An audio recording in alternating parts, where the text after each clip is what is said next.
I want to thank everybody for coming in tonight. This idea kind of all came from a couple of runner friends of mine. We're all on a competitive team, and a bunch of our big races have been canceled.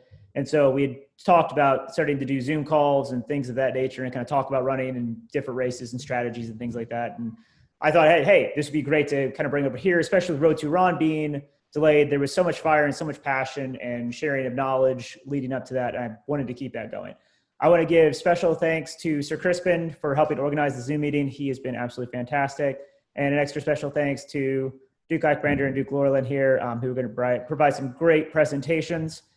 I think it's going to be a great night.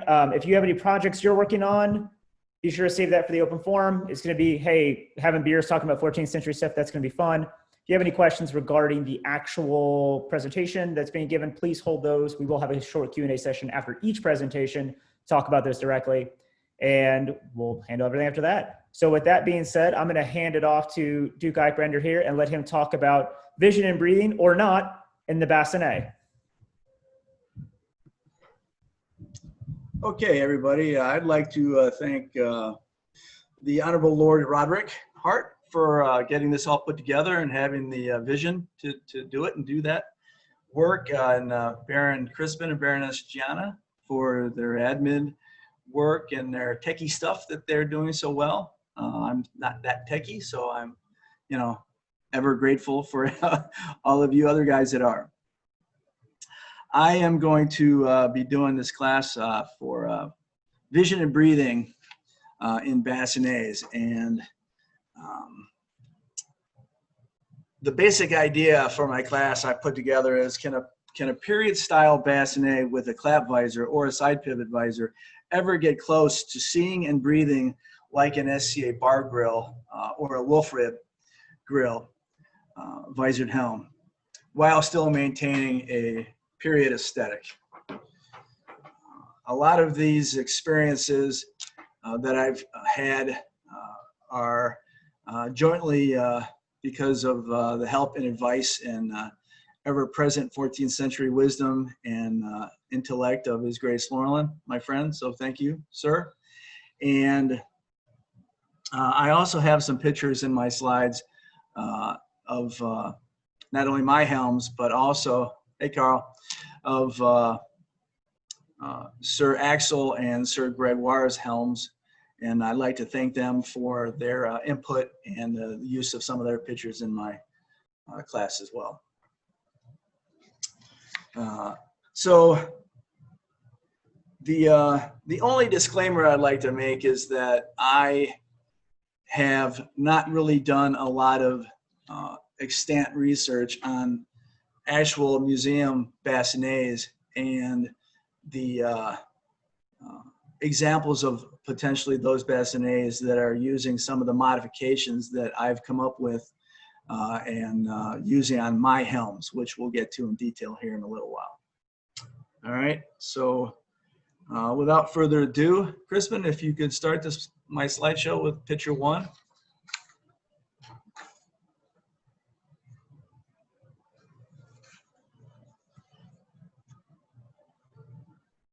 Oops. Okay, when that happens, I hope it doesn't happen. Okay, so the first real important thing that I learned about bassinets and how they affect especially vision is the fit and the size of the bassinet itself.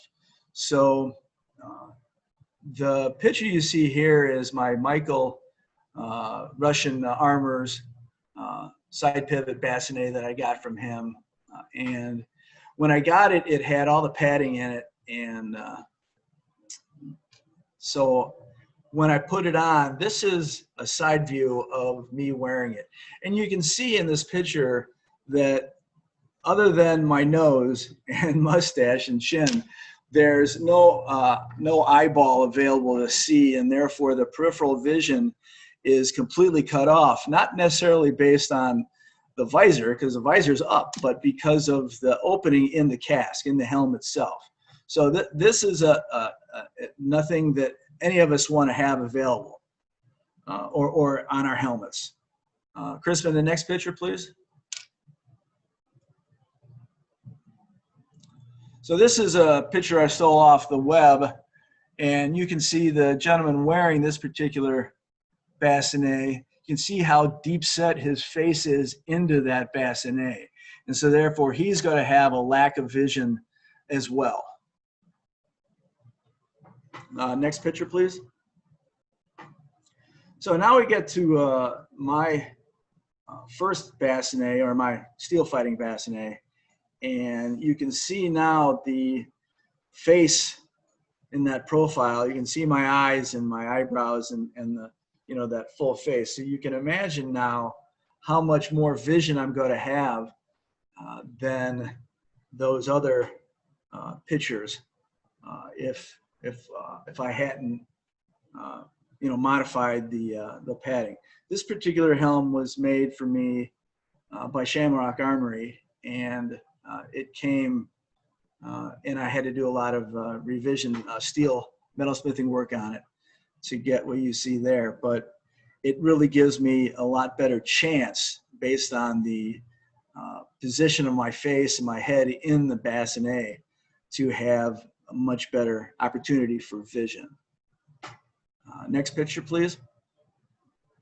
So this is Sir Axel's bassinet, and you can see almost exactly the same profile as in the previous picture. He's got to be able to see and have the opportunity anyway to see as much as possible because of where that, where his head, how it fits in his helm, how he's padded it, the scale of it, the size of it, and the nature of the opening itself. So this is something that I really had never experienced in my previous helms, or even in previous bassinets that were made by Valerius and Anselm, because those guys were making bassinets for SCA customers. And I was using, so a little smaller profile of a helm. So it's got to fit you better and maybe not be as safe. You know, that's I guess a different argument relative to steel fighting versus rattan. But I had not ever experienced how that helmet, if it's on you incorrectly or is too big, can actually adjust significantly and negatively impact your vision. The other thing that has got to come up here is that the farther your eyes are set back into the bassinet, the farther away your eyeball distance has got to be to the opening or the ocular, which again, the closer you can get your eye to that opening, if you will, right, the better opportunity you have for a lot more vision in these kind of closed face helms. Next picture.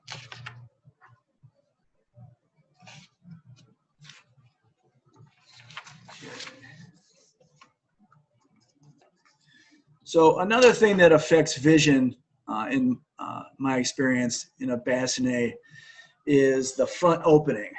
This is my Michael bassinet, my low point, and there's two basic styles of openings that I understand are used and were used in period for bassinets. There's more of that arch shape that you see there in that picture, and then there's Crispin, the next picture.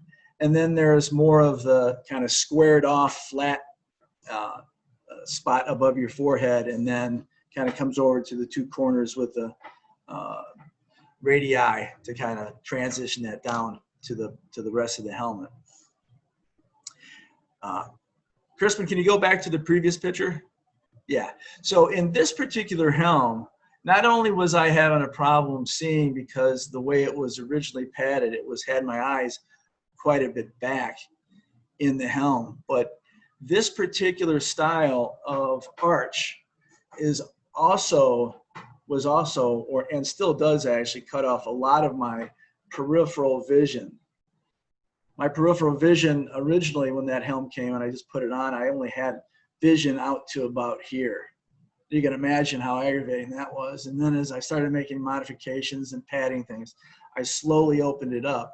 but I still don't have nearly as much as I do on the other helmet. So from a perspective of, we have to remember that part of this discussion revolves around not only the helmets you have, and based on my experience, you might modify them with some of these ideas I have to get a little better vision and or a better breathing. But also when you're ordering a Bascinet from the Ukraine or from Assyria or whoever it is, gives us, the consumer, a lot better information to state what we really want as opposed to what we think the armor is going to give us. Next picture, please. Yeah. So earlier I mentioned the distance of your eyeball to the opening in the ocular. So again, this is really significant. This particular helm, this is my steel fighting Bascinet that I'm now using for rattan as well. And the dog face has the ocular that are pushed out, you know, that angle, that safety for arrows and lances to kind of stop and ricochet things off. This helm has that, but it's very minimal in profile. And therefore that allows my eye to be closer to that opening, and therefore it increases that angle of vision out. So this is significant. And again, every Bascinet is going to be a little bit different, but when you're ordering it or when you're getting a new visor, if you're just got to replace a visor or something, these are all things that require very specific thought and then very specific communication to your armor or when you're building it yourself. Next, please.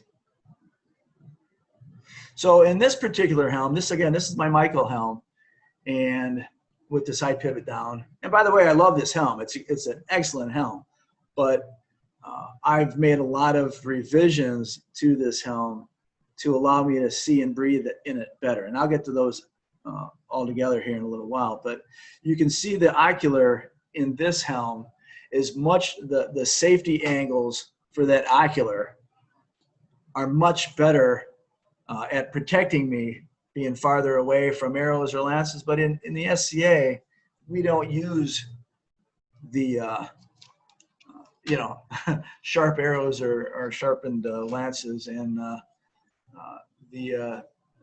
any thrusting we might do, I don't have to worry about it going through certainly that size ocular, but even inch maximum, we're using swords bigger than that. Okay, so now we get to the nature of the ocular design itself from a perspective of the size and the shape. This particular helm, I haven't modified the slits yet of the ocular. I may, but they're about, if I remember right, about 7 millimeters in the narrow point near the center of the visor, and it opens up to only about maybe 12 millimeters. So it's very, very small. And originally, it didn't have those 4 holes on either side of the center line. I added those so that I could see better. I could have added more. I went for fewer, but with larger openings. The other thing on ocular that I found to be really profoundly interesting and helpful for your vision is, see how there's that downward slope from the center is up here normal, and then it kind of slopes down towards a little bit towards the bottom of the helm. If you take your fingers and create a ocular for yourself, and then kind of look through it, and then push those down into that angle, you'll observe how you can see so much more, not only what this allows you to see forward, but now you get more of that kind of down, a little bit of that down vision, just because you've now got that slope on either side that's cutting through the center of your eyeballs. So that is also significantly important, and you see that generally in most period bassinets to some extent. So again, ordering stuff like that, Michael just put it like that because he knows what he's doing. But some armorers aren't going to be quite as up to speed on that, I don't think. Let's see. Yeah. So then now this is Axel's Cherbourg bassinet, and you can see that he had his ocular. I believe he said that the maximum dimension of the height of that ocular is 7/8 of an inch. So it's a significant amount of opening compared to what my helm has that we just showed here earlier. So it's giving better vision. It's giving a little bit more breathing as well. But there aren't any extra holes anywhere in Axel's visor to add additional opportunities for vision. So in my opinion, looking at this helm, seeing, and again, a lot of this has to do with how close his eyes are to that opening. If they're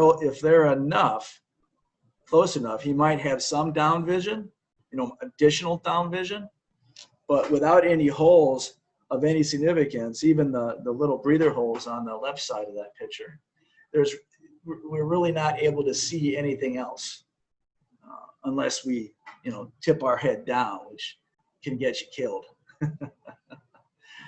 Or we use, Zen to perceive the attacks of our opponent without having to see it, of course, as we all do at certain levels at our skills.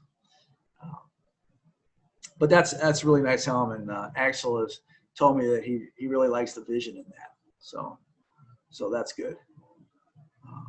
Next.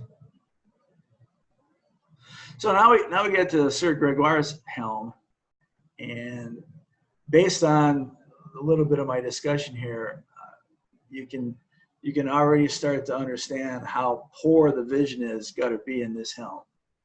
It's a pig nose, and those angles on that ocular are pushing that vision, that ocular sight area away from his eyes, and it's a very small slit. Doesn't really have much of that angle down, so he's got to have almost no vision down whatsoever. He will be able to see a little bit through the breather holes on the left side of the picture, but he's not going to see anything down to the on the right hand side or to his left when he's wearing the helmet. So when I'm talking about all these things, the nature of the process is period aesthetic of the visor and the helm, and what you want your helm to be, and to how closely you want it to be connected to a museum helm or to a very significant period aesthetic, like this one, for example. You just live with it, right? I have another Bascinet on order from Michael based on some of this new information I've put together, and I ordered 2 side pivot visors for it. One is a wolf rib bar grill, and one is a very period style round nose closed visor. Reason I got both was because I want to use the period style closed face for Rouen and Battle of 30, etc., and experience, the true nature of that. But when I'm trying to figure out how to have energy and endurance to fight in my 14th century kit without sucking wind all the time and having to stop and open the visor, I can pop on the wolf rib and do a lot more fighting to allow me to get used to the pauldrons and the spaulders and the arm harness, the legs, how the armory points are working, et cetera, et cetera. So when I asked Gregoire, my thought process as far as this class is, as I said earlier, let's make modifications, design modifications to allow us to get better vision and breathing, and that let's determine a score relative to that vision and breathing based on if we're fighting in a open-faced bar grill helmet. So an open-faced bar grill helmet, the score for vision and breathing on a scale of 0 to 10, with 10 being the best, is the bar grill. So a bar grill is 10 in vision and 10 in breathing. So when I asked Gregoire his opinion, because he has bar grill visors also, I said, well, how would you score vision and breathing in that particular helm here on the screen relative to that scale? And he said a 1 for breathing and a 1 for vision. And he said he hates it, but it's really period, so he puts up with it when he's actually wearing it. So my thought is I'm creating these modifications that if he wanted to add them to this helm, he could right away put some holes on the right side of that picture on the visor for not only better breathing but better vision, and then also holes underneath the slots of the ocular to see out of. And right away you could probably pop that to a 3.3 or probably not better than 3.3, but the 3.3 is better than a 1.1 as long as your aesthetic hasn't been eliminated. Right. Next. Okay.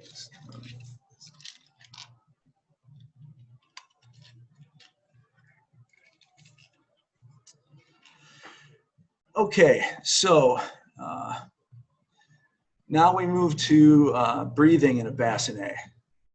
So in this particular picture, you see what my full modifications for vision and breathing to take what I would score. These holes I drilled bigger. I don't know if my pointer works or not, but the holes to the left side of the picture, the ones that are larger than the smaller ones, those I opened up. I added the 2 nostrils in the center, left, right, just above the mouse slits. And I added all the holes on the right side. And of course, the holes that I talked about earlier for vision. And that helm doesn't have the look that it did, but having the look and not being able to fight in it for very long wasn't making sense to me. And I'm more than happy to have this look so that I can use it and be able to see and breathe. I'd say my helm on that sliding 10 scale, this particular helm is sitting at about a 4 for vision and maybe a 5 for breathing, which is huge compared to what was basically a 1.1 or a 1 and a 2 that originally I had. Let's see.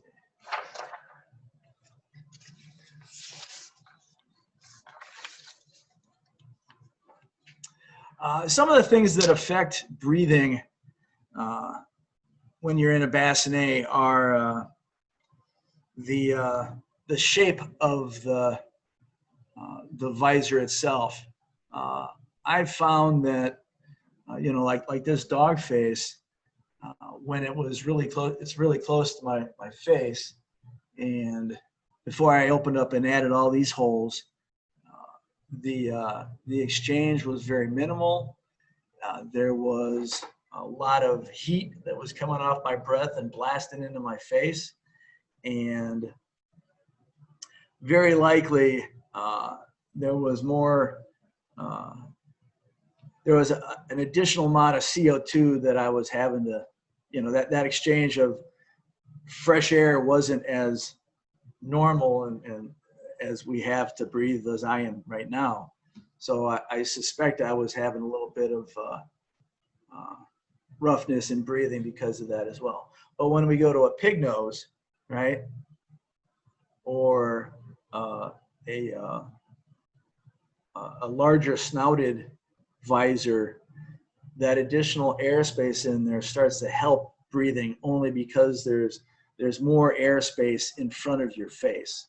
So, that's one of the things that makes a difference for breathing in a bassinet. Like I talked a little bit, the period bassinets generally only had the breathing holes on the non-lance side. So right away, you're not breathing very good because you've only got breathers on one side. And in the thought that, the helm could collapse if it got hit where the holes were, there were small holes, and therefore not allowing a lot of exchange of air either. Just by adding larger diameter holes, you start to increase your vision, your breathing.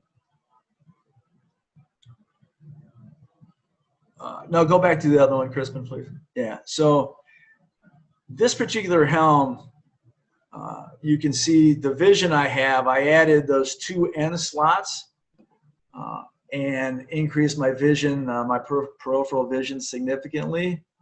The openings on this, I think, are about a 1/2 inch, 5/8 on that, on the ocular. But added the bigger holes, and see the 2 holes right in the middle of the center line of that visor. One of them is a lozenge. Those were the last 2 I added, because before I added those, I still, even with all those big holes, breaths, although they're great for vision, right? It can really see quite a bit more through those as well for that kind of downcast view. I still wasn't able to wear that helm very long before I was out of breath, before I was felt tired and aggravated. So I started playing around with the natural flow of air out of my mouth, inhalation and exhalation, right?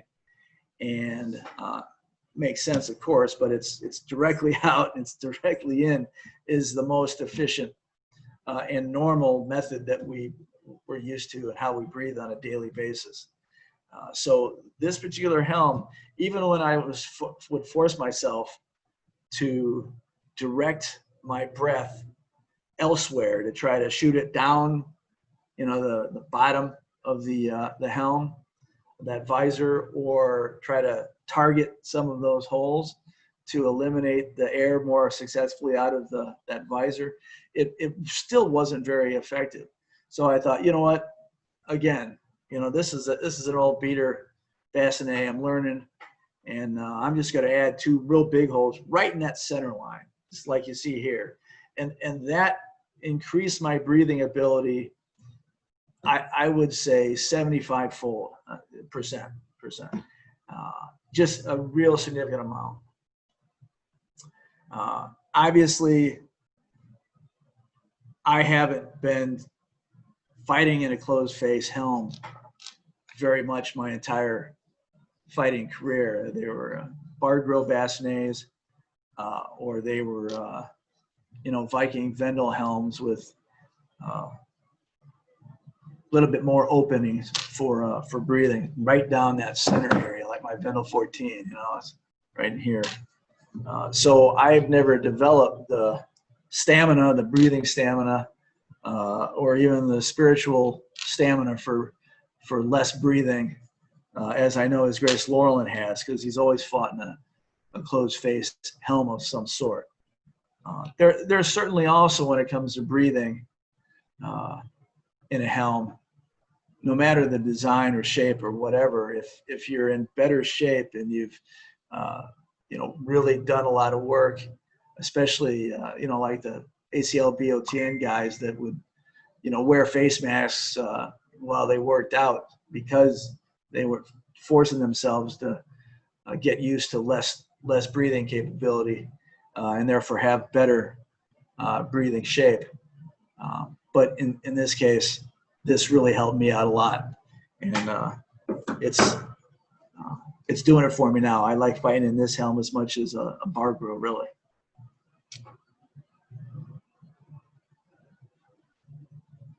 Yeah. So this is just the unmodified Michael Bascinet. So you can see how it came, as I described earlier. Small holes on the non-lance side, no extra vision holes, no additional holes on the right of that.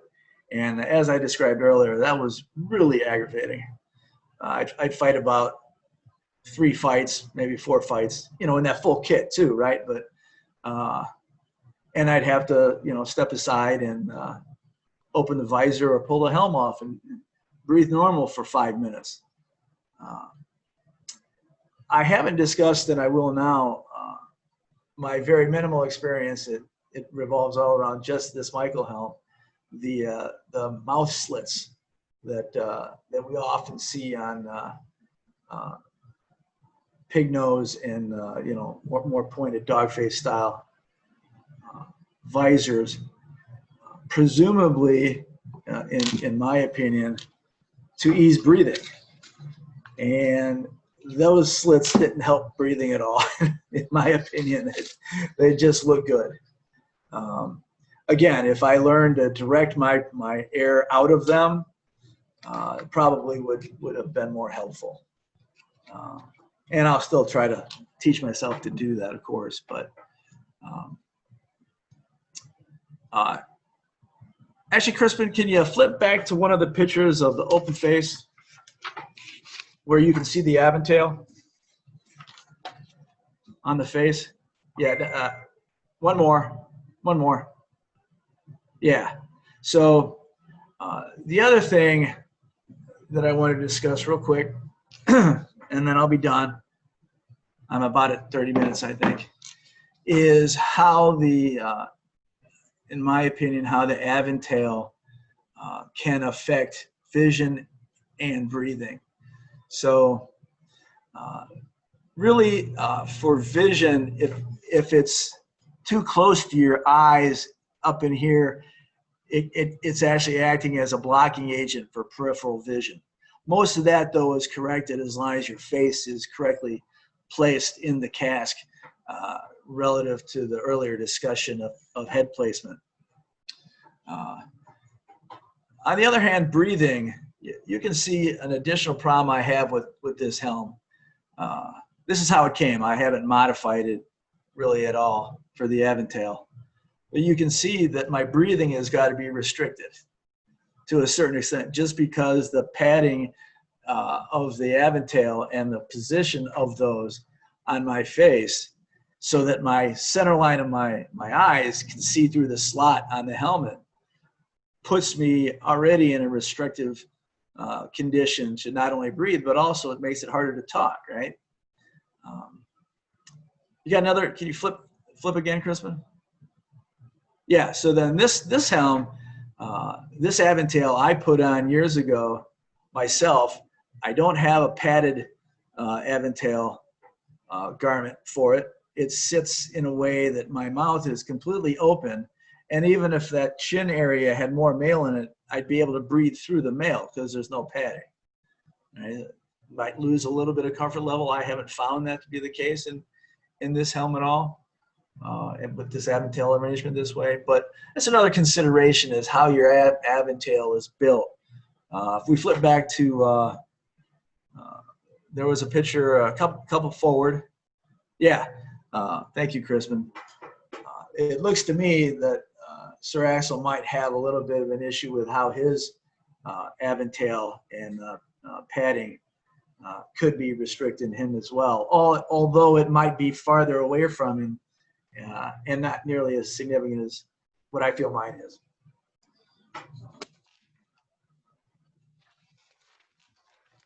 I think that's all I wanted to cover. So I will drop the floor to His Grace. Well, Q&A actually, right? That's right. We're going to open up the Q&A. So if anybody has any questions, we're going to signal us that you'd like to ask a question. We'll unmute you and then put you on. Thank you again, Duke EikBrandr. That was really good information, and especially on the what to ask from armors. I really appreciated that, because a lot of times when you're trying to speak to the armor, they're like, well, what exactly do you want? And there's a lot of information that can be missed there. So we're going to open the floor to questions. If you have anything, please go ahead and let Duke EikBrandr know.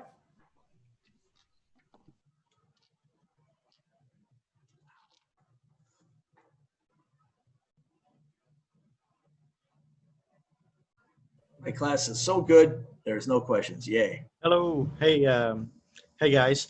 I just wanted to make a quick comment about the padded aventail. Yep. Hold on just a second. Okay, got my baby. Oh, I see it. I see it. That's terrible lighting. The main thing about the padded aventail is you want to make sure it sits at the bottom lip. Yeah, I don't agree with that, but well, just below the bottom lip, when you have your chin strap tight. Okay. When I don't wear a chin strap. Okay. Well, in my picture, in my picture, I'm not. So it's going to look like it's in a little higher. Oh, okay. Once I have my chin strap tightened down, the actual bucket or cask of the helmet lowers slightly. That way, my sights are where I want them to be when I have my chin strap tight. Okay. Got it. The second thing is when the lower slits on a lot of your, like my Coburg and on your pig face that looks like the mouse smile. Yeah. It's conjectured that those are actually sights. They're not for breathing. They're for being able to see your reins, being able to see down for picking things up, all that stuff. So that's what has been conjectured as far as through other circles, is they believe that they're actually sights. And I know on my Coburg, the way I had mine shaped when it was made, I went off at the museum piece, and it made a significant difference in my ability to look down and pick up my gauntlets, pick up my sword, whatever. Oh, nice. Excellent. Yeah, I can't see out of mine at all. Okay. Yeah. Now, it may have been just different. How wide are yours? How wide are yours? Well, I don't have it with me, but they're I guess. They're a quarter inch. Yeah. I'd say quarter inch. Yeah, mine are no bigger than a quarter inch. I can't see out of them at all. It might be a line of sight or the shape of that bottom, of the helm. Very fun. Yeah. That's great information. That makes a lot more sense because, like I said, I didn't feel that they were doing anything for breathing at all. No, they're what they mainly believe is that they are for they're sights, and once you use them as a sight, you can tell. Oh yeah, I can really see. Whenever I line my helmet down, and use it as a sight. Nice. Yeah. Thank you. So, Your Grace, if you would, can you relate a little bit about your experience with the multiple bassinets that you've actually used now with period suspension as opposed to modern combat padding, foamy things, all of the crap that everybody uses in the SCA? Yes. Well, so in every one of the helms that I have padded suspension, the two that I discussed today specifically, my sense, and maybe it's just the shape of my head, but the suspension systems that one I bought and put in the non-Michael helm, and then the one that I got from Michael, neither one of those really, I guess what I'm trying to say is that to work correctly, and mine don't, they also have to be very unique to the person and the helm, just like a fitted garment. And I've not chosen to try to figure out the math and the lesson plan and gain the experience or seek the knowledge of my betters to do that, what I've done is I've added all kinds of extra padding in underneath it on the top to get the height that I want for the vision, and the sides, and additional padding so that when I get hit, it's like getting hit with one of my normal open and closed cell foam padded SCA rattan style helmets. So I feel that's a whole additional topic that I don't understand really well enough. And frankly, I have so much love what I've been doing with my SCA helmets for so many years. To be quite frank, I've considered ripping out the suspension and doing it the old way completely. I won't, because then it doesn't have that period aesthetic that I want, like I was talking. So I put up with it for the period aesthetic. But I think I could pad it better with my years of gained knowledge of using modern foam and methods. Does that answer? Yeah. Your race. I had a question about the kind of following along on padding. Do you have any advice in terms of the method to make sure your head sits correctly in the cast of the helmet? So yeah. So what I've done is I have the padded suspension that you tie the top pie shapes to the extent that you feel you need to maintain that height. As I said a minute ago, I have not experienced those having the proper amount of space for my head. So I actually opened that up and put a bunch of padding foam into the top to then interact with that suspension padding to get the helm placed for my visual acuity out the ocular where I want it. So that's what I recommend. I even do that on sides as well to get it how I want it, a little bit front to back here in the back as well. I didn't mention it in my my lecture, but the first picture that I show, my face sunk really deep into that Michael helmet, I was able to fix about 70% of that by putting a bunch of foam into the back in behind the suspension to push my head forward, and a little bit more out of the cask. So. And Sir William, I believe you had a question for Duke EikBrandr as well. Yeah, I was curious because I've always done the the foam in my SCA helmets, just that black foam, and I have found that it doesn't sweat, just drips off of it. It doesn't retain the moisture. Have you found with the period accurate cloth liners that they soak up the sweat? Does that start to stink really bad after a while? So first of all, they do soak up all your sweat. They're really excellent for that. I mean, maybe not under your chin. I mean, it depends on what you have on your aventail, but they are very good for that. And I've actually wondered. I mean, my steel fighting Bascinet, I've never stripped that out and had to wash it or had it stink. In my opinion, I have a very good olfactory sense, and it doesn't bother me. But I also don't have very acidic sweat. So, your mileage may vary. Mileage may vary, yeah. Yeah. For just as a point of reference for your SCA helmets and sweat, I don't get a lot of sweat worry in those because I do a open cell on the surface of the inside of the helm, and then I do, closed cell on the inside of the helmet. And then attached to that, I use open cell, and the sweat is absorbed by the open cell. So that, can also become an issue of stench, if you will. But again, for me, it's a couple years or more before that is an issue. Although it certainly has a ducal odor of sorts. Roger that.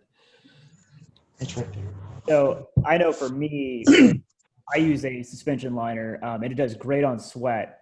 And I am an extra salty sweater, so that it differs a little for me. It's not as much of a stink as a texture issue. Oh yeah, right. Just because you find that out when you run a 20-miler and bonk, and then the doctor's like, hey, you're too salty. So I'm an extra salty sweater, but really, so one of the things that actually Sir Axel showed me was to sew in the liner with sinew, and then it's really not that, maybe 30, 40 minutes to take it out. I could throw it in the washer. The biggest thing you have to kind of to realize when it comes out of the washer, I let it air dry, and then I make sure that I massage all the padding back into the same place. Because one of the things with suspension liners you have to be careful of is that the padding will settle and it will wear thin in different places. And so you kind of have to make sure that it's that way. Now, Duke EikBrandr, playing on top of that, I know you said you used a lot of closed cell foam. I know that it makes me hotter than just a suspension liner. And one of my questions is, I've kind of found that adding the closed cell foam, because one of my helmets is actually quite a bit taller at the point, and adding that in there, I felt like there was actually more force being delivered into my head than when it was just a suspension liner. And now, I don't know if that's confirmation bias, but I was wondering what your thoughts were on that.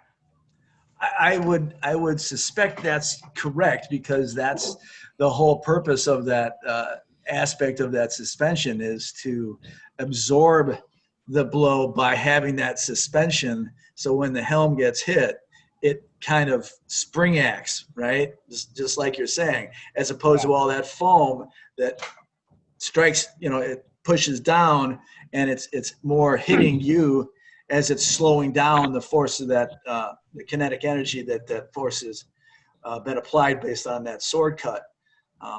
I've just never had a helm or a suspension liner that I could tie off in a position that put it where I wanted it.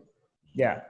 And instead of, I've had a lot of these talks with Laurelen. He's like, well, just cut it here and here and here, do all this additional stuff, add in new eyelets, do all this sewing for the eyelets, and then you've shortened it, and it's all good, and it'll work like it's supposed to work. And I say, okay, that's what I'll think about doing that. And then I go home, put foam in it, because that's 5 minutes, not, for me, not, 2 hours of, Sounds like you need more present. I need more patience. I'm much more patient than I used to be. Now, correct me if I'm wrong, though. We can have that debate on suspension liners, but the Marshall ruling is that there does have to be padding in the top, correct? About the suspension. So, that's really kind of a null point, but just want to make sure. Yeah, I'm pretty sure you still have to have, 5/8 of closed cell foam, I believe is the new, yeah. Yeah, and theoretically, I've had helmets fail when inspected by Righteous Duke, not seated today here in this meeting, because it didn't have foam on the sides. It just had the liner. So really, if you run into something like that, just have some strips. It doesn't have to be the whole thing, unless that's what you need for your level of interest in having good padding for your head. But if you have a couple foam 5/8 pieces thick by whatever inch or whatever, then do that strip thing that some of the guys do. That's got to be legal too. Another question I have is, where do you think the line is, especially with an event like Road to Veron, where we are much more historically minded than, say, a normal event that we would go to on any given weekend? Where do you personally like to lay that line between historical accuracy and SCA sport efficiency? Well, I personally am interested in that that needle being much, much closer towards accurate period everything. Okay. When it comes to certain safety aspects that are hidden, just like Viking reenactment, you know, Yeah. oh, you got to hand sew all your tunics. No, you don't.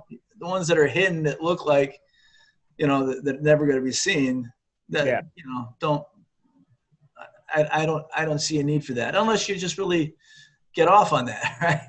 Right, which is cool. That's totally cool. There's things I'm like that with, but sewing and you know, certain things of that nature, I'm not, for obvious reasons. But the in the Rohan, you know, we're allowing aluminum mail, Yeah. right? We're allowing under body armor that's plastic as long as it's completely hidden, you know. So, you know, basically, if we can have, you know, sometimes in Trotheim we used to talk about a 5-foot rule or a 10-foot rule. 10-foot rule was, you know, from 10 feet away it looks pretty spot on accurate for you know, a period reenactment representation. A better level of that is 5-foot rule, and you get 5-foot rule, and you can easier see if the guy's got Vibram on his turn shoes, right? Yeah. That's you know, or you might see you know, some not inauthentic material. You go, oh, look, is that cotton or is that linen? You know, I mean, oh well, it's cotton because it was cheaper. All right, 10-foot it looked great, you know. So I think there's as the rules have been created and the guidelines, I think, you know, they're pretty spot on to what my expectation is for historical, you know, period reenactment of the 14th century with some safety and weight and materials modifications for you know, your physical aptitude, your financial pocketbook, you know, et cetera, et cetera. Exactly. Perfect. Thank you. You're welcome. Thank you.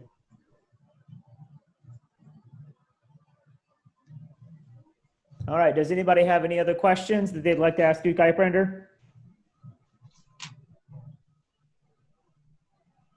All right. Hearing silence, unless anybody's typing furiously and we don't see it, then we are going to go ahead and move on to Duke Laurelen. So Duke Laurelen, we're going to go ahead. Let's see here. All right. And I believe, Duke Laurelen, you are talking about period arming garments, including everything from arming points to kind of that base layer and laying the foundation for your armored kit. That is correct. And I'd like to echo His Grace and thank you with everybody present for putting this together with Baron Crispin and Baroness Gianna.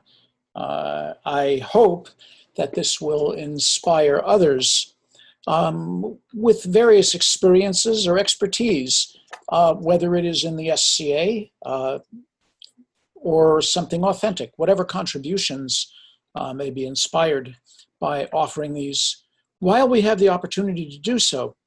I think it's terrifically important, not just for us to stay in touch with each other, but to take advantage of the methods we have to ensure that we share with each other the things we would normally be sharing over cups at a table or on the field or in other ways. It's terrifically important that we maintain these things. And this is a terrific opportunity, so I really appreciate your putting it together, and we'll carry on from here.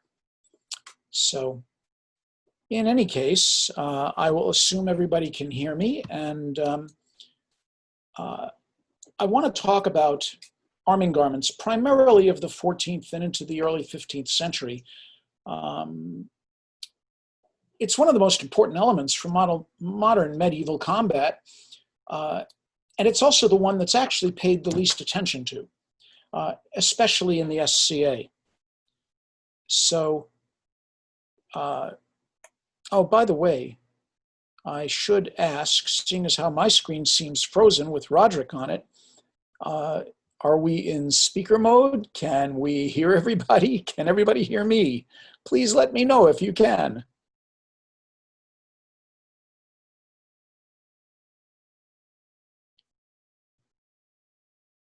Okay, great, thank you. Just making sure. Okay, so the fact that especially in modern recreationists, modern reenactors, even though everything outside can vary from modern convenience to meticulous recreation, quite frequently we see underneath where it isn't seen, where it isn't inspected, where it isn't visible, not just concessions to modern clothing or ways of attaching things, but things that people think are, it's just easier, it's just faster, it's just more convenient, I'll use modern materials, they're better or stronger or such like. And that really isn't the case. The garments worn under the armor are essential. They're critical to the correct mounting and wearing, and ultimately being able to fight correctly and most effectively in your harness, whether it's in SCA combat or HMB, ACL, all of the different variations from rebated steel weapons all the way to our rattan weapons. You know, there are many people who have the finest armorers in the world, and they craft custom-made, expensive, gorgeous harness. And yet they all too often do this with modern garments, even jeans or something like that underneath. And they jury-rig mounting and attachment of armor parts, and they're totally fighting with their harness. And this is the thing. What is really essential is that you spend your time fighting your opponent, not your armor. So what I'd like to talk about tonight is a compendium of period illustrations, modern explanations, some practical demonstrations. I'll be using myself as a show and tell in the next 30 minutes, and talk about arming garments and its development. Because arming garment development was not stagnant. It didn't just spring into being and then in a quantum way turn into something else. Arming garments in the 14th century, which itself was a time of very significant and quick changes in fashion and in armor and in arming garments. Perhaps some of the greatest changes in the shortest amount of time during the Middle Ages. In truth, from the 9th century all the way through the end of the 13th century and well into the 14th century, mail on part or most or even all of the body was the de facto armor that was worn, with fairly heavy padded arming garments underneath. A large robe-like thing called a gambazon, padded chausses to support and pad the mail chausses worn over them. And then in what we've called the transition period, roughly 1330 to 1350, meaning 10 years-ish before the Battle of Crécy to just after the Battle of Poitiers, which was 1346 and 1356 respectively, we see gigantic changes in armor, arming garments, how they're worn, how they're fought in, and especially separated by region. The English did things very different than the Italians or the French or the Germans. So an important thing to think about here is that garments are tailored to fit the person wearing them. It's a very simple concept. You know, clothing is supposed to fit, and civilian garments and arming garments are supposed to be tailored the same way. They fit the person they're meant for. I'd also like to ensure that we understand that what we're really talking about here is arming garments made to be worn under full armor, meaning they're expensive, the armor was expensive, the noble class of fighting men that was wearing this harness could afford them. They were not villeins, they were not yeomen, they were not simple men-at-arms. These are the people who could afford and had and fought in the full plate armor of the middle to the end of the 14th century. And it's important to bear that in mind. So garments and pictures and descriptions and visual aids and putting it all together are what's going to follow here. And I'll use myself and a few other things. So I'm going to share my screen, and I'm going to talk a little bit about a few things that I want to show you visually. And we'll go from here on that. So let's see if technology works. And great.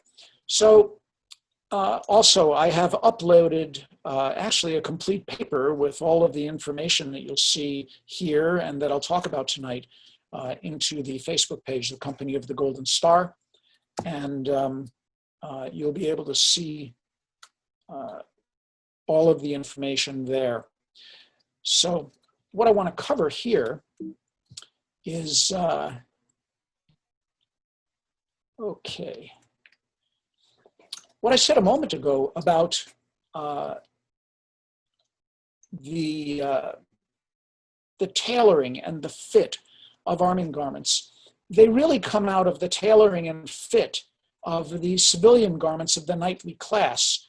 And the fact is that those garments were very closely tailored. You can see that these gentlemen, who are all just hanging out,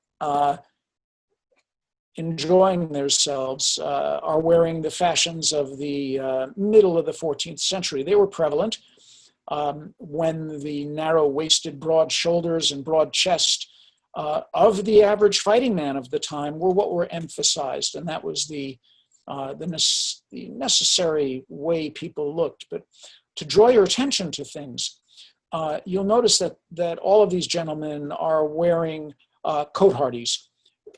Some are wearing what we call grand assiette sleeves, others are not, but all of these garments are very closely fit and very closely tailored.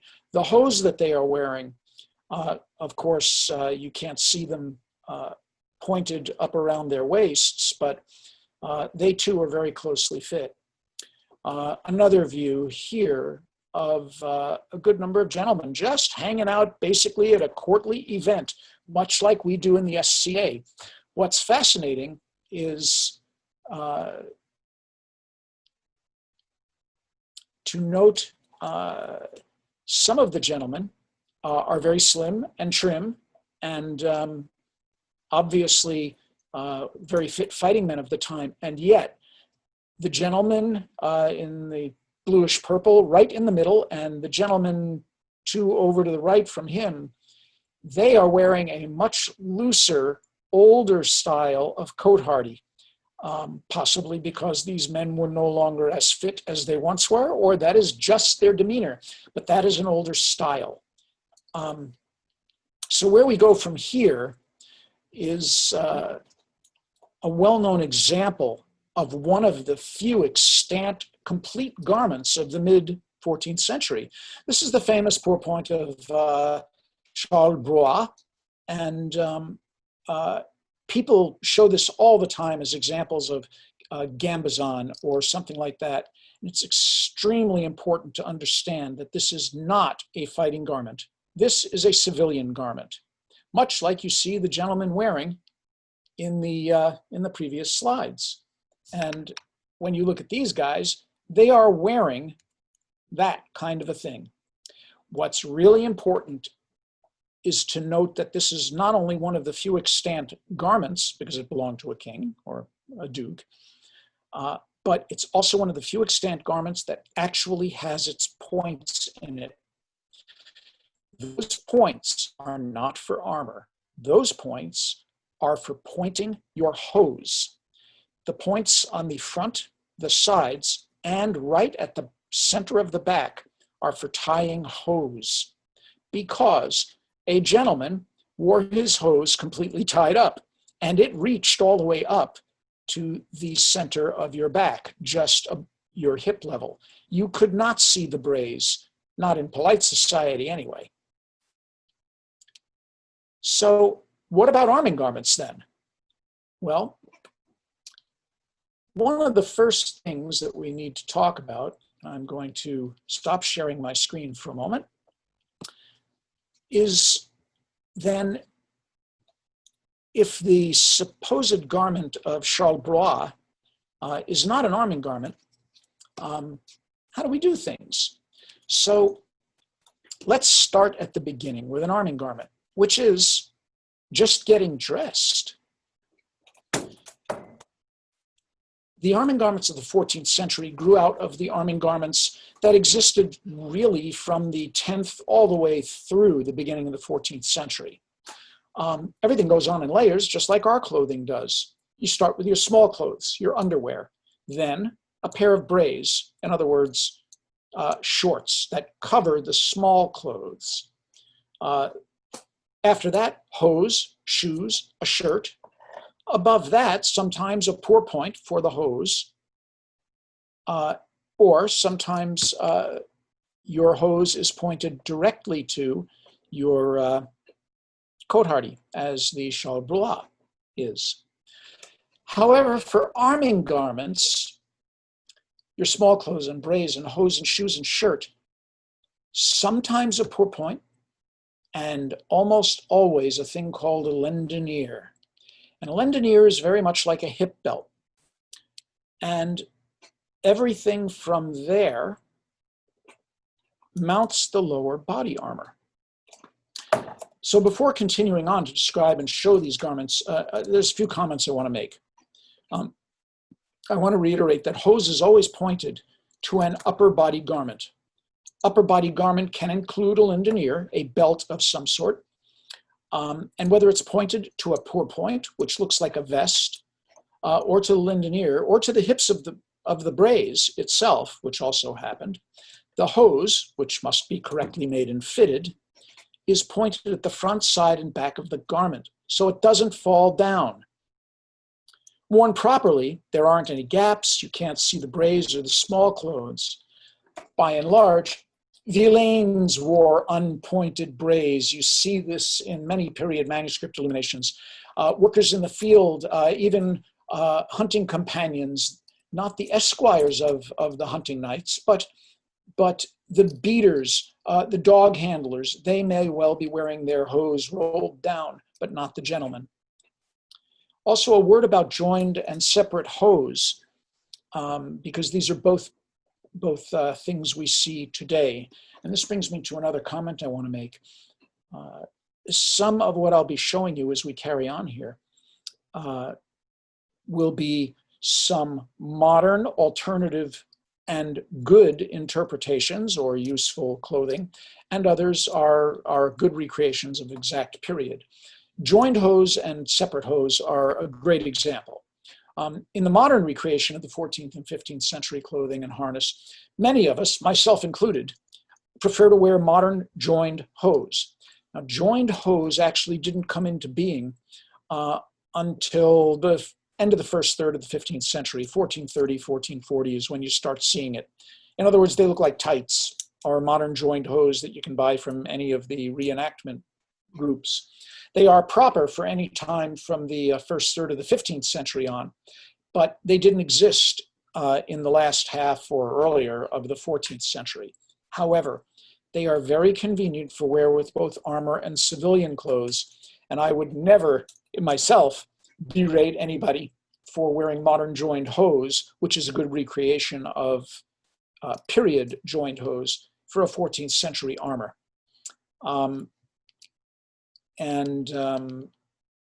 If your goal, however, is 100% authentic, then well-made, properly fitted, separate hose of wool or cotton or combed linen or something like that would be correct.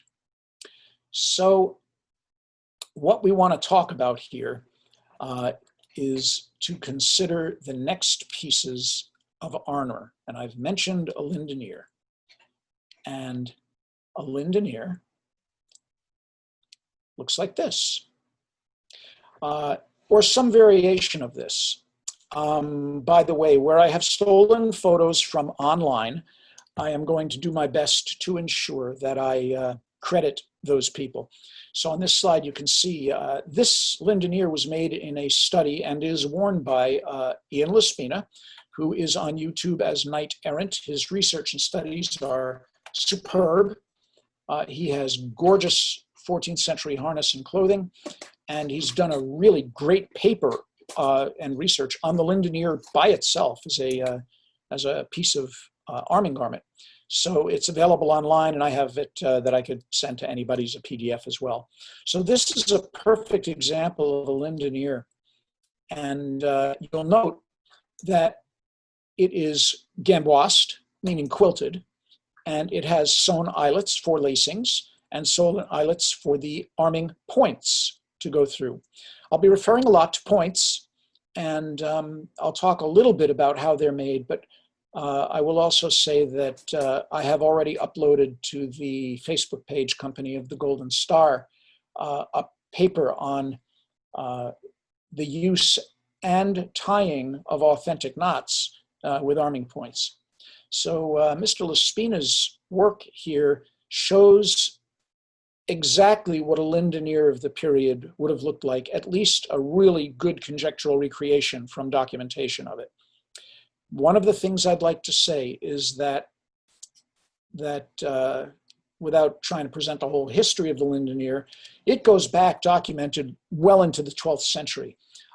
It was originally used for pointing both padded gamboised chausses and mail chausses and hose too. And it was carried on all the way well into the beginning of the 15th century when arming garments began to change again. It is a gamboised fabric. It is padded and sewn with eyelets for the points. It is a wide-tailored belt, and it laces tight around the hips, and this is a key thing. It is on the hips that the weight of your lower body armor, meaning the leg armor, is supposed to ride. This brings me to the subject of modern incorrectness, and we'll talk about it in a little bit.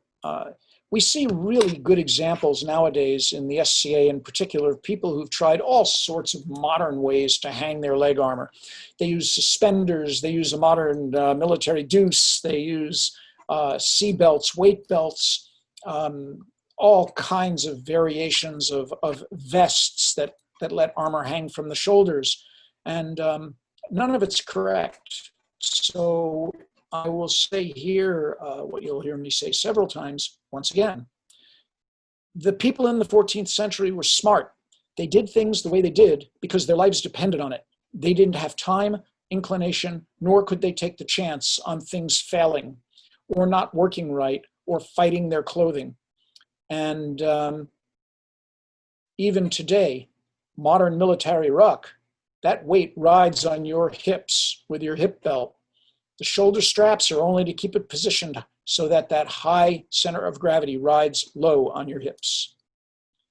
Okay, so,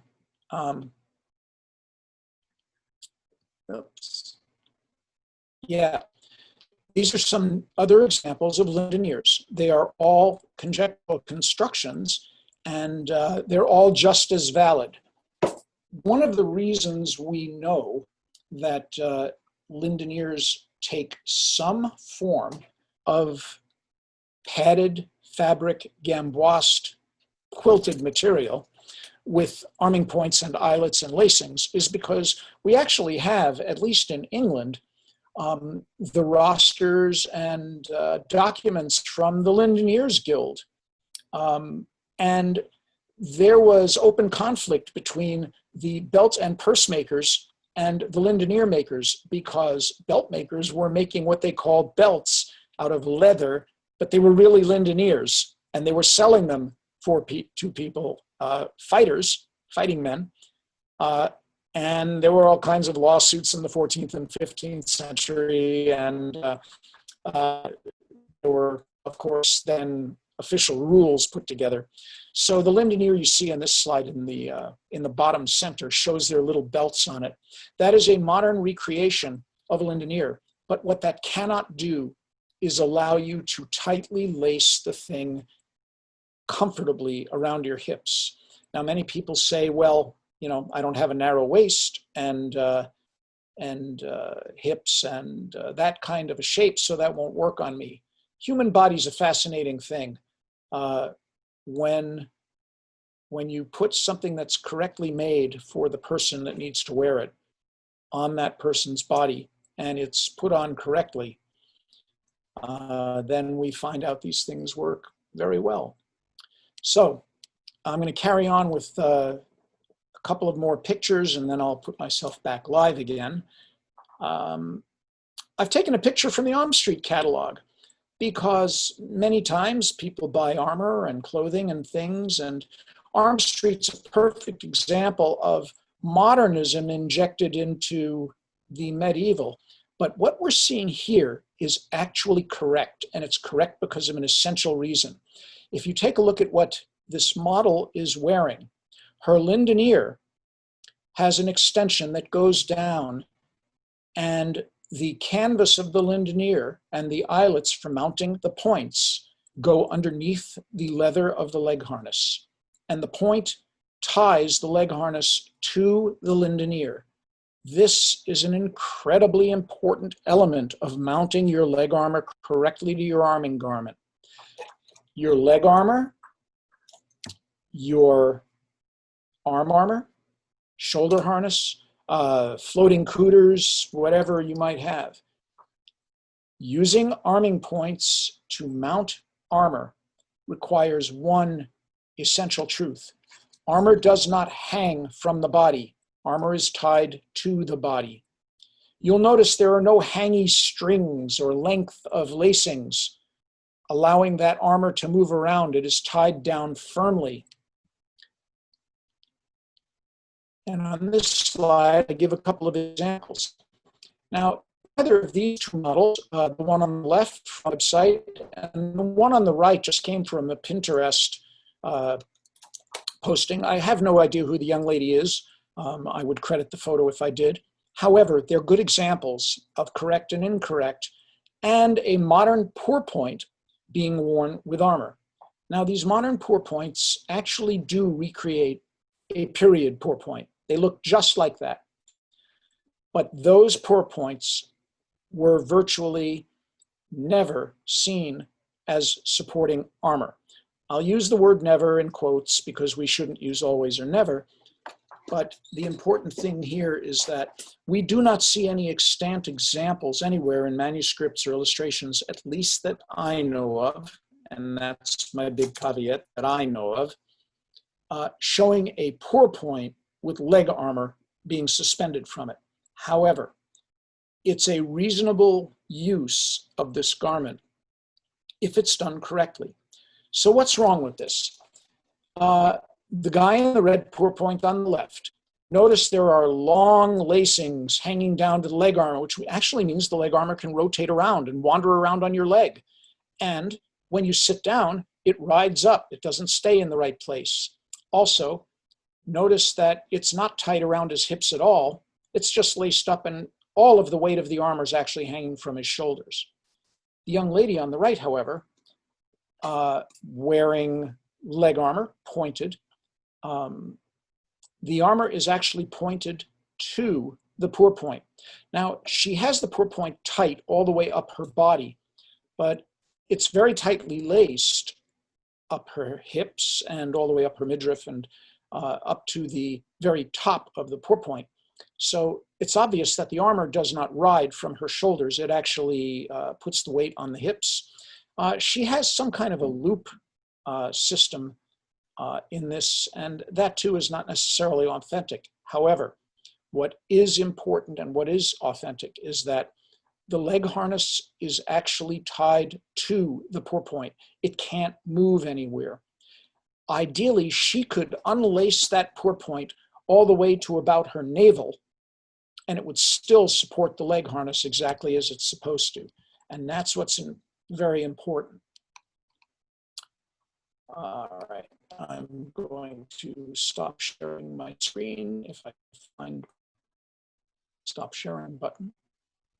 Please bear with me. I can't find it at all.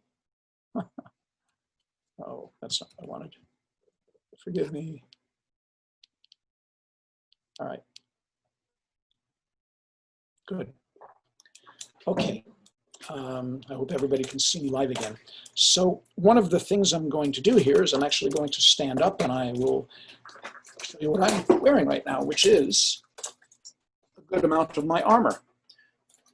I am wearing an arming coat, a gambazon. I'm wearing arm harness. I'm wearing one side of leg harness. The reason I'm doing this is I'm going to go backwards through what I've just described.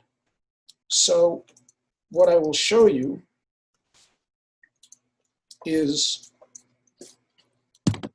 hopefully this is visible, my leg harness is pointed using arming points directly to what would be my Linden ear. I am wearing one of those modern pour points, but notice it's completely open up here. It doesn't need to be tied anywhere else because all of the weight's on my hips. This is really important. How this ties, the points and how they tie are also very simple using an authentic knot. You'll see in all the photos that points actually only have one loop and two hanging ends. And there's a reason for this, and that's covered in my other paper and is a subject for another time. However, the points are most properly stowed under the armor. And this is what keeps your armor exactly where it's supposed to be. The other things that I'm wearing, I am wearing the padded gamboised chausses that were prevalent well into the first third of the 14th century.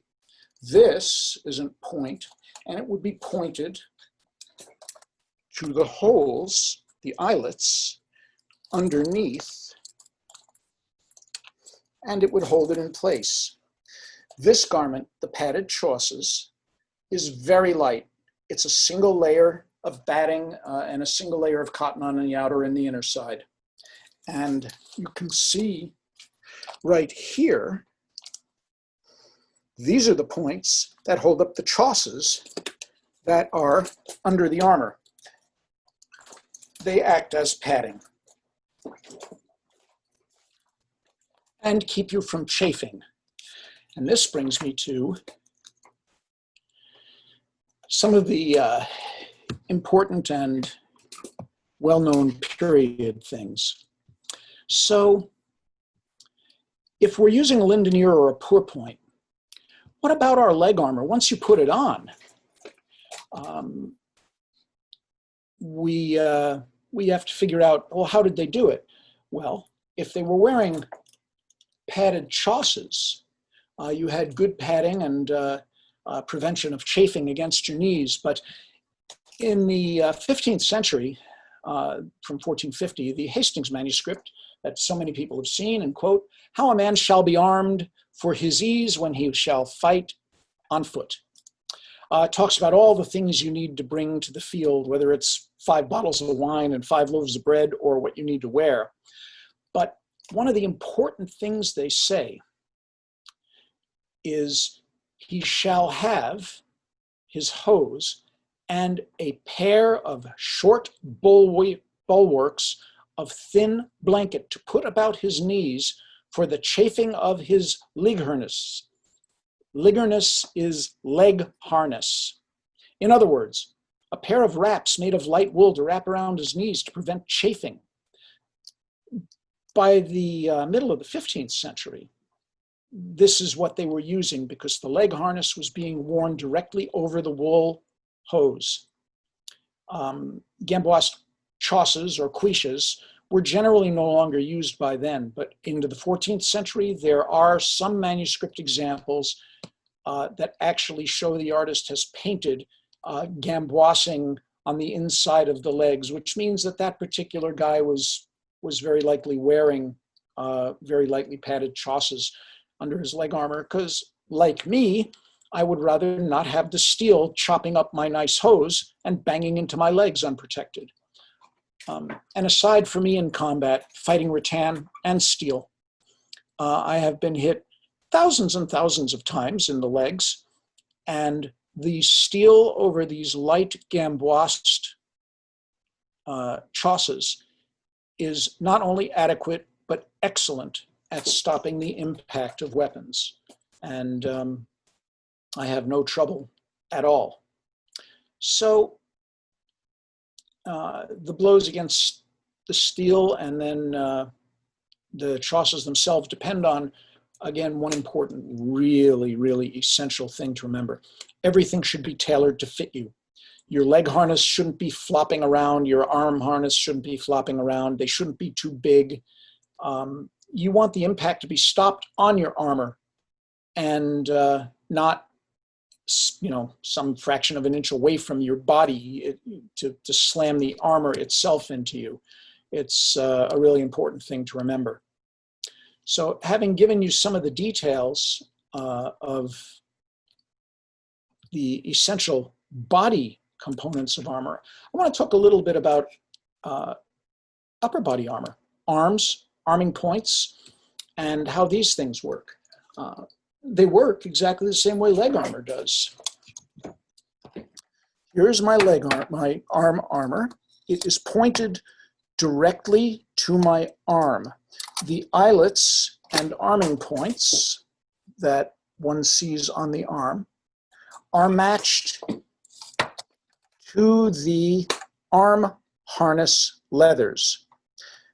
This means that the arm harness, which is tailored to fit me, or tailored to fit one, is then put on the body, mounted, put in place, and the locations of those eyelets are then drawn on the gamboised arming coat.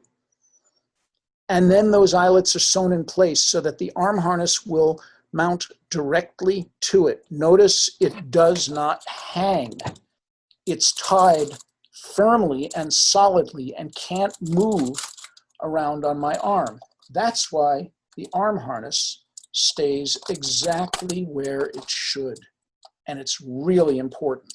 Now, it's very common to have an elbow strap to keep the center of the elbow in place, but that strap by itself does not do the supporting of the armor, and it shouldn't.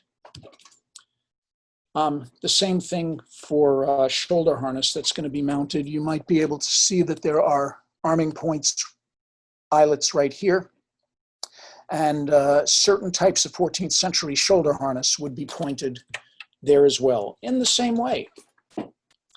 So these are some of the essential elements of 14th century armor. Now, what would happen here, of course, is that as I present myself ready to be armed the rest of the way, I would button my gambesson, and over this would go my mail, or a mail half shirt. If anybody has seen the famous painting of the Wounded Knight, he's wearing a half mail shirt and being carried by two esquires. Or there might be voiders much later in the 14th century and certainly into the 15th century.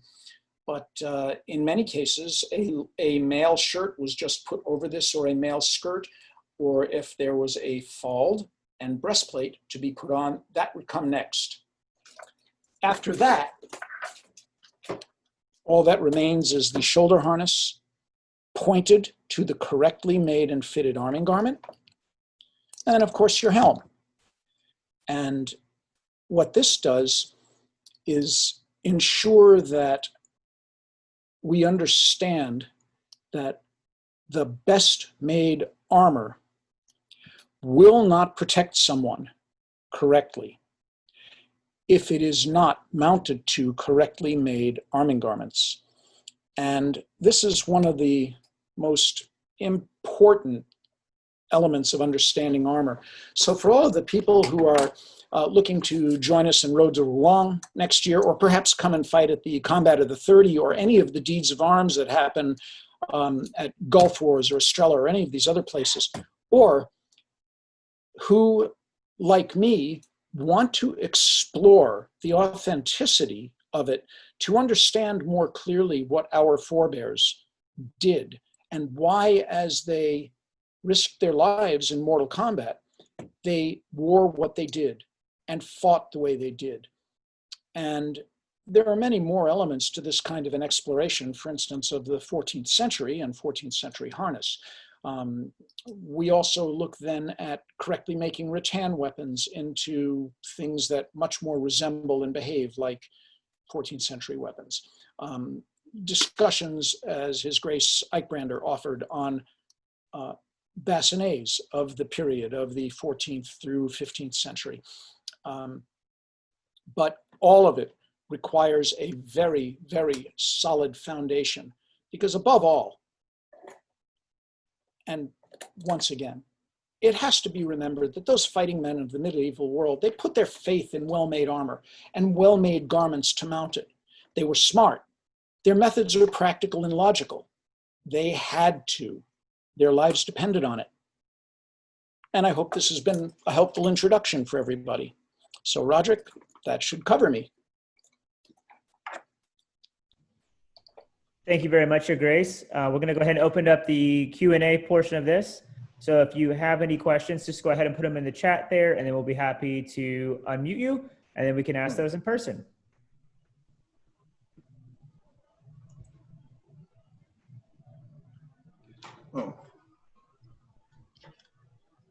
I just wanted to say thank you, and that was really informative. I didn't have a question, but that was really great, Your Grace. You are very welcome. And I want to add, or rather repeat what I said before. Check out the document on arming points and how to tie them, because the best arming garments and the best armor are useless without correctly tied arming points and correctly made arming points. Now, there's a lot of modern materials that can make good arming points. It doesn't have to be handmade, hand-woven linen like I wear, but tying them and mounting them correctly is as important as the garment itself. There were whole guilds of pointers who made arming points and civil pointers who made points for garments, and they were very different from each other. And Bjorn, yeah, sure. Absolutely. I can make that available, because I can post in that page. I can upload those to Maynard's page. Your Grace, there was a question earlier in chat by Aveline. She was asking if the Ledier was cognate with the seatbelt. Are they the same okay. thing? Or? Yeah, great question. So the short answer is no. A seatbelt being a much more modern version of that is a thing that's cinched tight about the waist, above the hips, generally, much like a modern weight belt. And of course, everything is tied to that. Now, one can say technically it does put the weight on the hips, because the top of the seatbelt, or rather the bottom line of the seatbelt, drops itself down against the top of the iliac crest, you know, your hip bones, and therefore it technically is doing that. But it uses belts, and it's made of leather. Leather gets wet and it stretches and things shift around.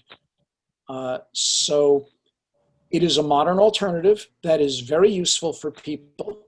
It's also very easy and simple, and boy, you don't need somebody to lace it up for you in the back, or you don't have to take the time to lace it yourself, just a couple of buckles. But a person who starts and takes the time to put on correct arming garments, correctly made, and explores them, you know, and explores for themselves the differences, one will definitely say, much like His Grace mentioned with the period bassinet and period liners and all of these things, we recognize immediately the inconsistent inconveniences when compared to our oh-so-easy SCA armor. But I will tell you that when I went to fighting in period garments, or modern versions of period garments as much as possible, the differences are gigantic. And how you hang your leg armor is one of the big, big differences. So a lindenier is properly not a seatbelt, but it's the same idea. So I hope that's a rational answer for you. That was a great answer. Thank you very much. As somebody who is non-martial, I was a little sheepish about asking that question because I had no idea if they were similar or the same. So I appreciate that answer. I noted on the slideshow that you showed that there is a pattern available. Is that from you? Do you have that available for a Lendinier or a generic pattern?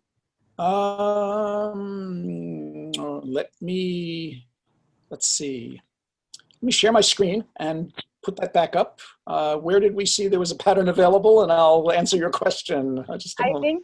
I think in the slideshow it said this author has a copy of a pattern for the Lendinier. That was Ian. That was Ian. Yes. That was Ian Lespie's paper. I can give you that paper. Okay. Okay, great. Thank you very much. Right. By the way, I've put up on the screen right now a close-up of the padded chausses that I wear. And I made the pattern for these. And then Duchess Ithrillial, my lady, graciously quilted everything for me. And then after I cut everything out, because she said there's no way she's cutting it once it's done, it'll be my mistake if it doesn't fit. But she then sewed it together because, I mean, she's a quilter by, avocation. Did a marvelous job. These things, as you can see in the right-hand picture, they literally fit me like the proverbial glove. And do everything they should. So the picture here on the left, I am wearing the padded chausses. They are very well fit against the body, and that is the only padding I wear under my harness. So I hope that helps. The thing I'd ask Aveline, I hope I've said your name correctly. If you make clothing and you are interested in, especially in the 14th century, and how brays and upper body clothing and cotehardies were put together for both men and women, the use of points was the same whether it was an arming point or a civilian point. The knots and ties and way they were attached were identical. Now, Sir Axel, I know you had recently shifted to a Lendinier as well as some of the members of the Abbey, some of your squires. Do you have any input on the differences or what you've kind of noticed in switching from sea belts and other garments of that nature to a Lendinier? Yeah, huge difference. Once you separate the upper body and lower body, and you separate the armor, respectively, it makes a huge difference. I've been wearing a Lendinier for the last 2 years, one of my own, that I made myself, and yeah, it's a game changer. Yeah, totally. Sir Axel's correct. I mean, really extraordinary. I wore for many, many years in SCA combat what was for the 80s through the early 2000s when I wore the armor, a really good version of a late transition period, full leg harness, but it was leather and steel. And I used a depending leather belt from a sea belt, and it was great. But when I put on an arming pourpoint and correctly made harness with real points, it was like, why have I not done this before? There is a question I see about using leather squares in place of eyelets, and that's a great question. It's from Veon. And I can answer that because you can see it live on mine. A really important thing about extant clothing and the remains of both arming garments and civilian garments that we see. The Charles Blois cotehardy that we see is an exceptional, rare, and only example that I know of that has an actual full set of points sewn into it. And those points are sewn in because they are to mount the hose, as I mentioned earlier. But every other garment only has eyelets for points. you don't see points, especially in armor, sewn to an arming garment. That makes a lot of sense because points can wear, they can break, they can tear out. And also, if a lacing, an arming point, whatever it might be made of, and by the way, I recommend real lacing and real arming point if you can get it, but real lacing and not leather. Leather gets wet, it stretches, it can't be untied correctly, and even worse, it can slice into the fabric, even through eyelets. But one of the things you do see is that when you pull an arming point tight, it pulls the two holes together, and therefore you end up with just a big string. What I have used is the answer to the question that was just asked. My arming points are actually independently mounted. All of the points I use in all of my arming garments. There's a leather tab, brass grommets. Grommets are important, doesn't tear the leather.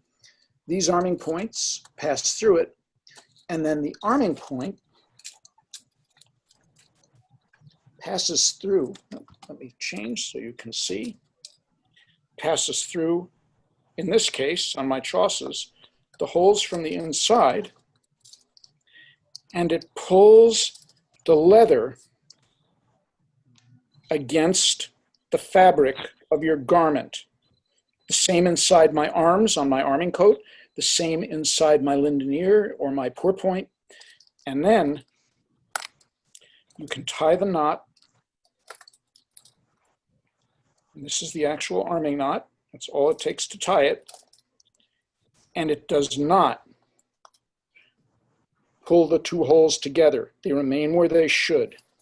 That too is really important. Again, they were pretty smart. So I hope that answers the question that Bjorn asked about using leather tabs. You do not sew points into your garment. I would recommend against that. Right. I saw that His Grace EikBrandr had a question about pauldron interaction. Oh, yeah. What's up? Well, actually, I have two questions. So I'm going to go to the second one first because I think it's more relevant to your actual lecture. And that is, do you have any recommendation on how to handle within the design all the different aspects of the army garments, how to design some type of method into those to create better heat management for your body while wearing all of these garments and all of this armor in June in Buffalo next year when the temperature is way too hot compared to an English foray into the woods in or France in 1395. Well, or the field at Penzik Yes. August 1st when it's 94 degrees at 7 p.m. during the combat of the 30. Yeah. Right. Yep. Yes. And again, the answer is authenticity. Garments must be made of natural fiber, all of them.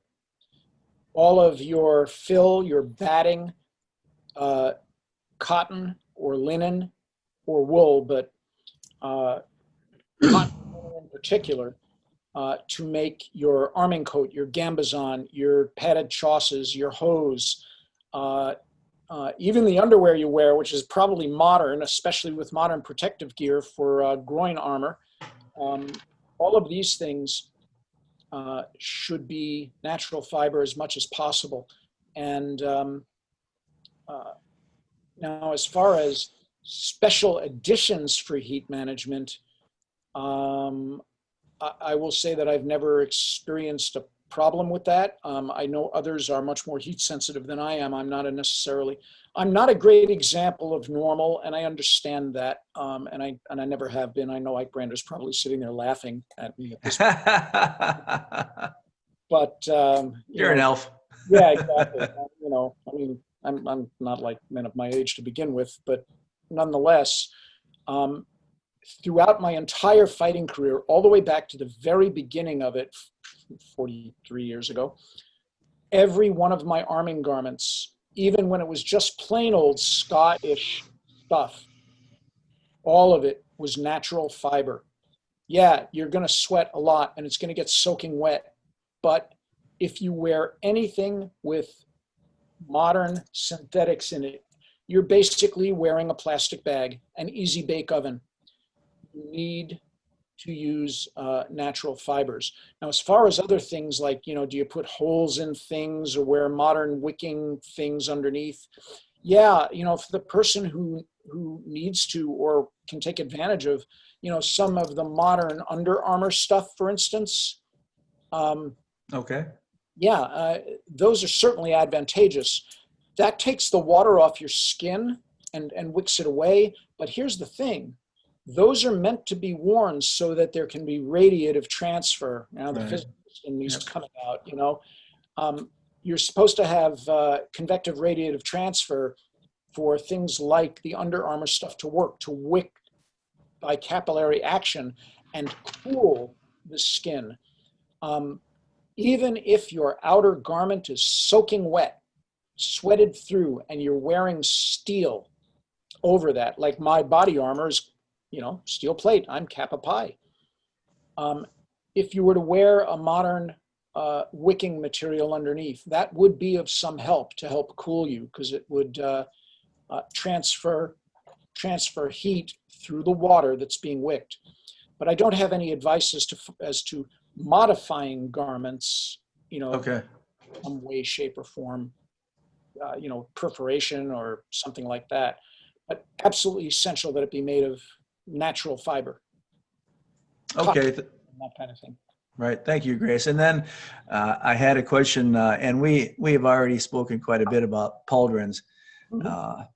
The current pauldrons that I have, I still feel like I'm having a problem with them not effectively moving with me as much as sometimes against me. And the best that they've ever moved is when you tighten them for me when we were still meeting at practice.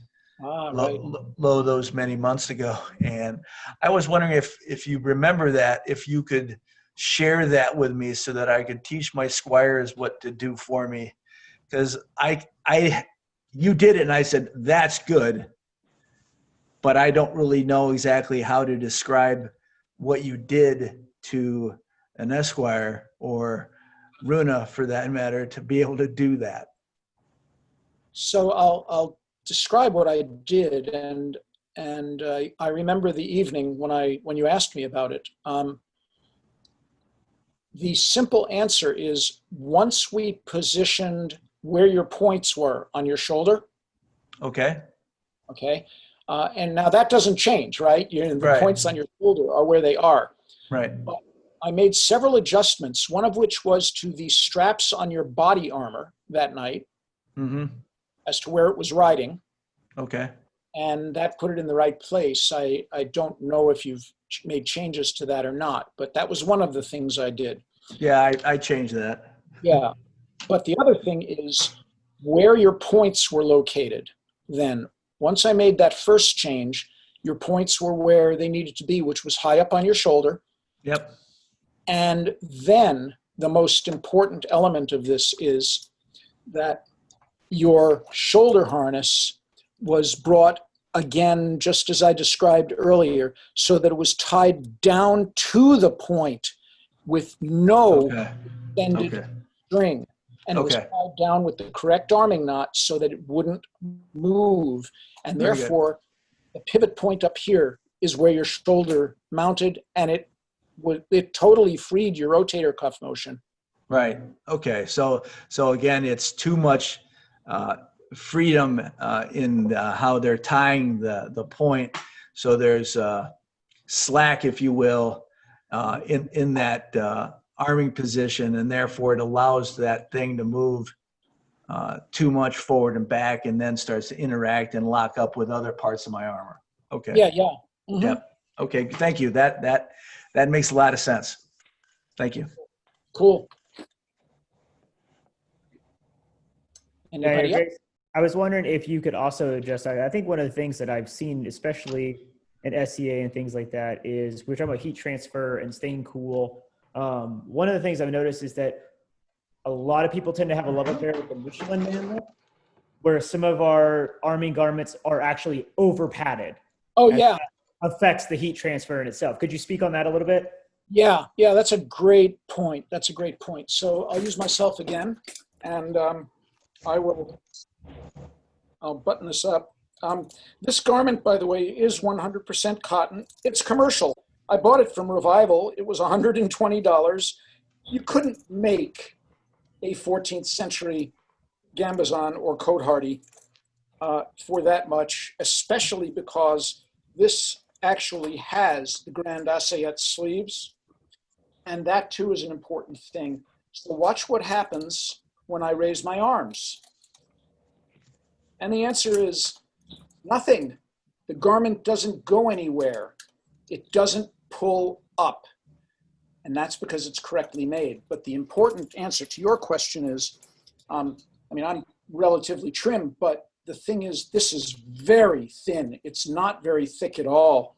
It's a few millimeters. And even people like Yefimova Natalia at Quilted Armor, when they make their gambazons and cotehardies for people, you have your choice as to whether you want for what they call massive battles or duels. Duels are a layer of linen, one layer of batting, and a layer of linen. Their massive fights version has 2 layers of batting. They're pretty thick because they're taking really huge impacts. The simple answer is indeed, most arming garments nowadays, and all the way through the SCA, were too thick, with exceptions. The SCA has evolved its armor as much as they did in the Middle Ages. So now, what I'm wearing as 14th century gear, my arming garments are much thinner. They're actually not padding as much as they are to mount the armor and prevent chafing. So you'll note that there are tears on the armor. Well, better for the garment to be worn there than my wrist, where it's contacted steel. That's really the purpose of arming garments at this point, to protect you from your armor. So I will say that prior to 2013, when I made the switch completely, because it was only 7 years ago when I made the switch to as fully authentic garments as I could, I was wearing what is actually a 12th and 13th century garment with mail. And that's a much thicker, heavier garment because that was the body armor of the time. We weren't wearing steel body armor or plate over our mail. We were wearing mail and pads. In other words, we were just like 13th century knights. So you would not be wearing a thick, heavy, padded garment under plate. And as I mentioned when I showed you my chausses on my legs, they too are padded and very comfortable. And I've taken the hardest blows from, mountainous dukes intent on killing me, and had no ill effects at all because they do their job. And the armor takes the impact and it's spread out even into the lightest padding. People think that they need to have really heavy padding to protect themselves and thick basketball pads under their knees. I don't wear any other padding other than these chausses inside my leg armor, not even on the knee. And again, those guys were smart. They wrapped a wrap of wool around their knees and they were fine. And so am I. I hope that answers the question. That answers it perfectly. Thank you. I know one of the things that I have been able to experience between being a modern athlete and transferring it to what we do is a lot of times I see, we talk about heat transfer and we talk about heat danger and we see people collapsing and things like that. And one of the things that I've always kind of noticed is we don't do a really good job of electrolyte management. Yeah. We talk about hydration, but we're not really talking about electrolyte management. And one of the things, as you discussed before, is, in His Grace EikBrandr is, we're fighting in August in 94-degree heat, where if we had gone to England and say 1356, they'd been like, oh my God, why? And so that's one of the things I think that modernly we could address as well to also help with that heat management. Have you been to England on Midsummer's Day? I have, yes. Yeah, I it's was as in bad as here. Edinburgh on Midsummer's Day, and it was 45 and raining. Okay. Well, I've been there on Midsummer's Day when it was 98 and you couldn't breathe. Yeah. So, the weather's always capricious, but when you think about the great battles of the 100 Years' War, yeah, it was always raining. I mean, Agincourt, Crécy, Poitiers, it was always red mud in Normandy, apparently. But electrolytes, you're absolutely right. And there are a lot of modern formulations. It's not like the old days, military days, when they gave you a brown bottle full of, quote, salt pills, and you put one in a campaign and drank salt water that was disgusting. Thank God we don't have to do that. Yeah. I mean, drink your Gatorade or Powerade or Pedialyte versions, whatever is your choice, but you couldn't be more right. Electrolytes, not just water. All right, let's see here. I saw that Bjorn had talked about already using the knot that you had shown and how useful it was already proving to be a huge difference. Okay. Let's see. Chaw says you don't need modern knee pads. I will also say modern knee pads, I am not a fan. They trap a lot of heat. Does anybody else have any questions for His Grace? All right, well, then we can go ahead and open that up to just the general forum. If you have any projects you're working on, if you have just any kind of generalized random questions, or just, hey, I learned something cool about the 14th century, this is going to be the time to kind of go ahead and put that out there. So if there's anybody that would like to share things, I think we can go ahead just and put in the messaging there, or if you'd like to ask to unmute. This is anything from historical stuff to kind of modern stuff when it comes to reenacting the 14th century. So please feel free to go ahead and type away there or pipe in.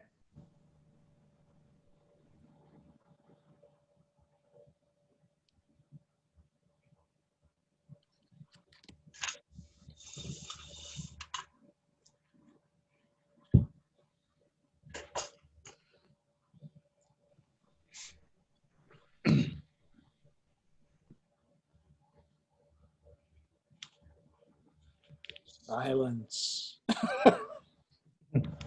Well, I'm going to jump in here and say I really appreciate everything that everyone's covered tonight, and I've learned a lot. I hope everyone has, and I really appreciate their Grace's doing this.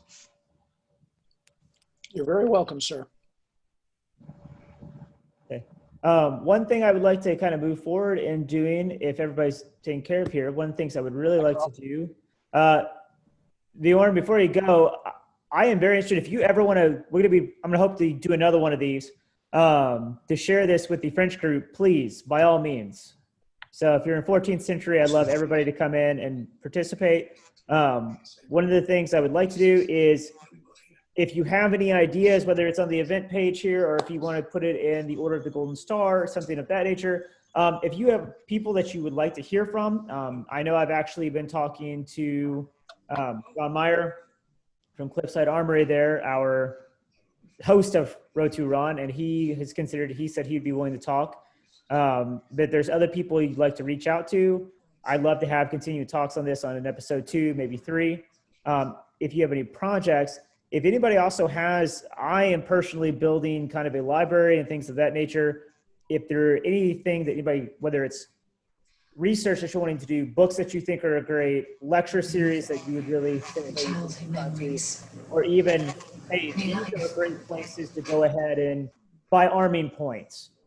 buy daggers. I know, for instance, I know everybody's seen the videos from Todd's workshop. If you're looking for 14th century inspired daggers, arming points, things of that nature, he's a great source to go through. But anything of that nature, or his talked about revival and so anything of that nature. If you have anything that you'd like to add or that you want to see, please go ahead and comment in either group or the event here, and we'll schedule that and kind of structure it and over that.